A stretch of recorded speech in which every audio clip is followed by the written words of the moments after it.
Ave Maria, this is Friar Roderic here for AIARIA.com. We're in Stockbridge, Mass.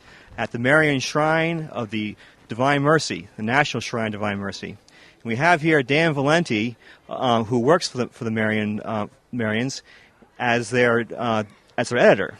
So how do you do, Dan? I'm doing great.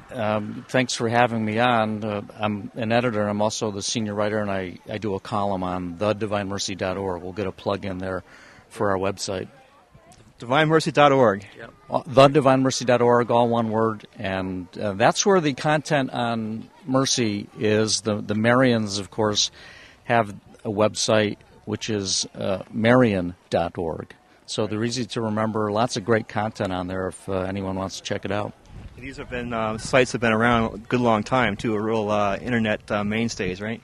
Yeah, they've got several years under their belt. Marian.org just underwent a redesign, so the new one is actually, I think, less than a year old, and the Divine Mercy has, I think that's been around maybe for not that long really, maybe 3-4 years.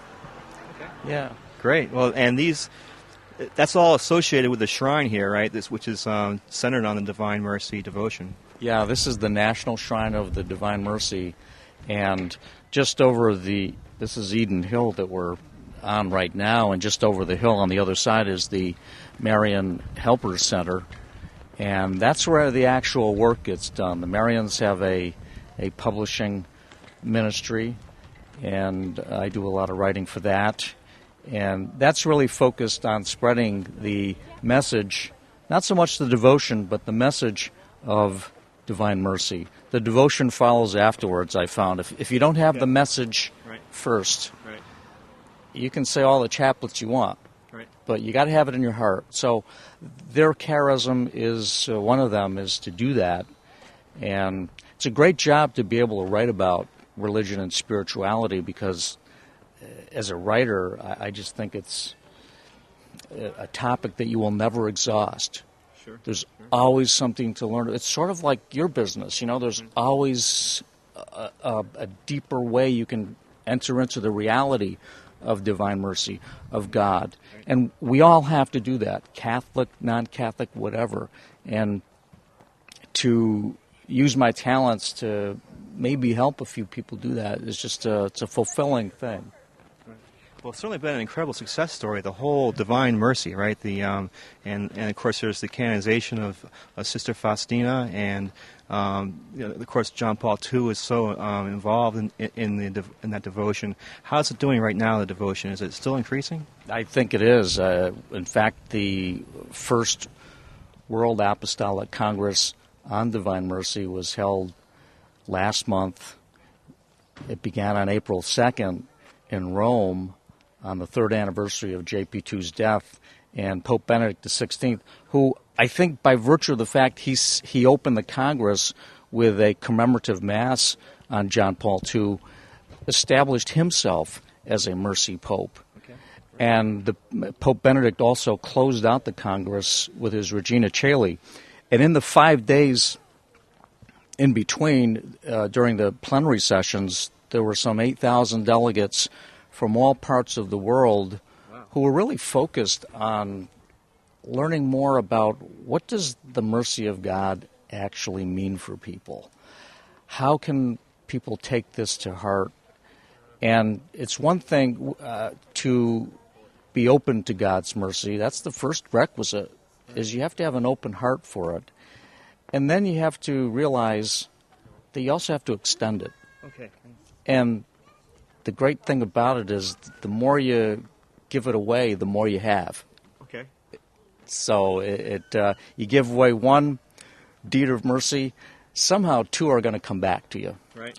And so I think people who are finding this message are finding, I don't know if it's an answer, but certainly a response to the craziness that's out there right now in the world. You know, we live in a secular, materialistic society that's really doing a good job of sending people on very different and odd paths. Right. And mercy is such an elemental concept that people can grasp that.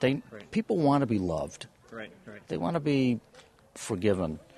And that's what mercy is to me. It's just the way that we express the goodness of God.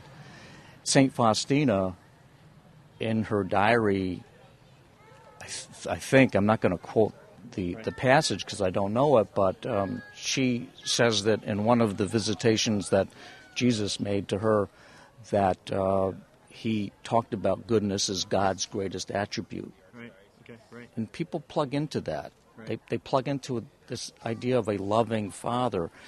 I don't think God makes junk. I think God uses everyone and everything, even our sins. And mercy is a way that God has, as a quality of His, to always, always accept us back if we're willing to receive that gift. That's great, Dan. And that we're getting close to what we all can say at this point.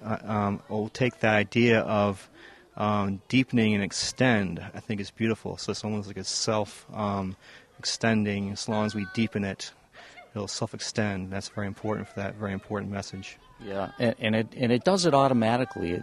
You just fall into extension. Right. Once you really get your heart around the concept that God is loving and He's good, that really does change you inside. Right.